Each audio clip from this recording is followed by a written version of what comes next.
But if there's a question that you would like to ask of me, then you could come forward and raise your question, and I'll do my best to try to answer your question. Yes, my brother. Wa alaikum salam, sir. My name is Mike Paul. Okay, my name is Zeke. I live here in Memphis, and the last time I saw you, I played at Reverend Bevel's funeral. I saw you in the yes, sir. There. Yes, sir. Well, I write children's music. When we went to the Million Man March, you put a charge on us that we use our music in a positive way. I am a musician. I'm a flautist too. I actually play music. Alhamdulillah. Good. And some of the people that I work with in the room here that we do music with, I decided to produce music specifically for children. That mic is not. It's not on for him. I didn't think so. Is it? It is on? Put it up a little bit. There we go. Oh, there we go. All right. Yeah. Okay. So I decided to do music specifically for children. I have a CD that I produced for children entitled I Am a Genius. It's straight positive rap and hip hop with real music on it now. One of the songs is called Don't Touch a Gun. I did a music video for that particular song because I saw the violence that was happening amongst our children. When I went to do a performance for all the Head Start children in Memphis and Shelby County, the director at the time said, you know, somebody should write a song for children about not touching guns. I said, by the time I do a performance, I have that song written.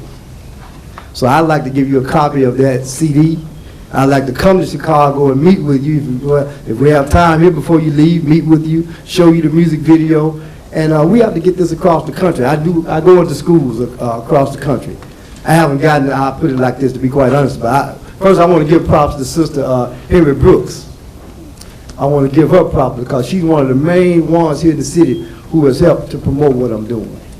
I have to give her. Wonderful. So I definitely have to give her. I have to give her those props on the for real side. Do you have a question for me? I would like to meet with you before you leave. Hopefully here in Memphis. Yes, sir. Come to Chicago and help out however I can.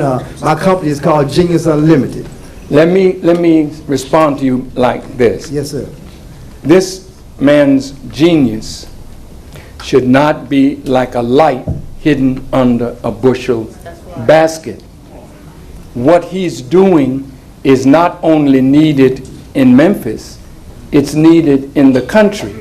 There are people in Chicago that if you come to Chicago, we will hook you up with a group there called Hip Hop Detox.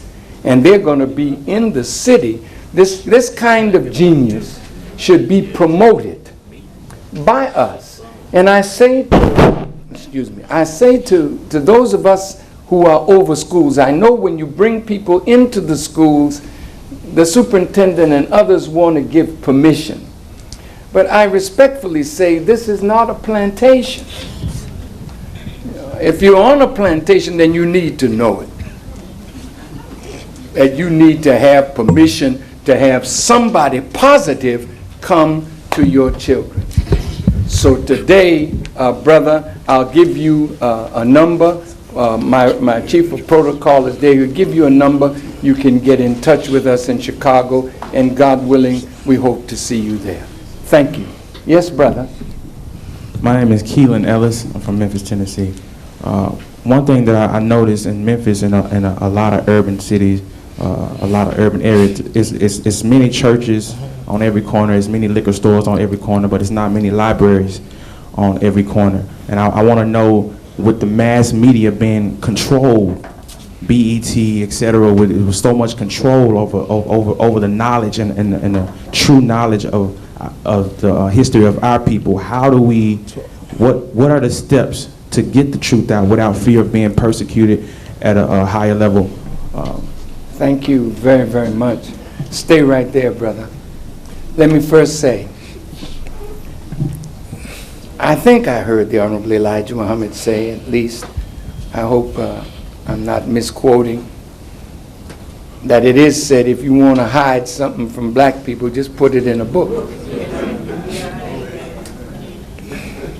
And that everything about us is already written in a book. But if we don't read, we will never find ourselves. So we have churches that are more than likely effective in entertainment of our people with some gospel preaching. And I'm not trying to be negative, but if church becomes the extension of Saturday night disco, then we're having a good time, but we're not educating our congregation to the duty, the true Christian duty. I mean, I could take off on that and give you some understanding of what the Christian duty is. And in a message, it is Jesus asking Peter, lovest thou me? What did he tell him to do? Feed them what? Government cheese? What are you to feed the people? See, if you feed them the knowledge that's in harmony with their nature, they rise into power. So church must not be entertainment. Church must be spiritual education. Now, if there's a church on every corner and we're drunk religiously, a bar on every corner and we are drunk, I guess, mentally, physically, and then there's the coke dealer, the reefer dealer in the middle, there's a nightclub, there's a brothel house, but a library is somewhere, but we don't know where. So every one of us, see, our original way, did you know that the first way of communicating knowledge was never through writing? It was through oral transmission. The Honorable Elijah Muhammad raised a question at the table one day. He says, how long was it before man wrote? Now, I didn't have the answer, so I shut up. But he raised the question, so I knew he knew. So if you become knowledgeable, that's your duty. To fill your head with the knowledge, then you become a griot. Everywhere you go, you spread. See, all of us have that potential. You have the power of speech. But if you know what to say and say it wherever you go, pretty soon you produce a spirit among the people, and the library will then be full, and then you will start writing. And we'll start producing books as we are doing now more than ever, but we don't have a great reading public. That's our job, brother. May God bless us to do it. Thank you very much.